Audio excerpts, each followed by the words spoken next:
Мен Қарағанды қаласы Көкпекті ауылының номер 134-ші негізгі орта мектебінің оқушысы Орал Аяулым.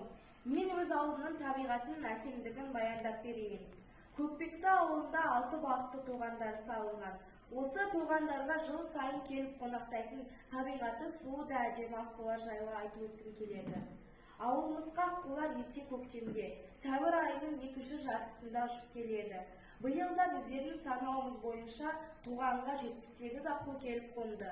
Аққулардың жартысы осы ауылды мекен етіп, балапандарын өргізіп, күзде қайтадан жылы жаққа ұшып кетеді. Біз ауыл адамдары аққуларды қорғауға, мезгілсіз уақытта оларды мазаламауға тырысамыз. Аққулар да Қазақстанның қызыл кітабына енгізілгенін бәріміз білеміз. Оларға қорғау әр азаматтың міндеті. Аққулар сұлу табиғат иелері, су айдынында еркін қалықтап жүре берсін. Мен сіздерге Мұқағали Мақатаев атамыздың «Аққулар ұйықтағанда» деген шығармасына арналған биімді ұсынып отырмын.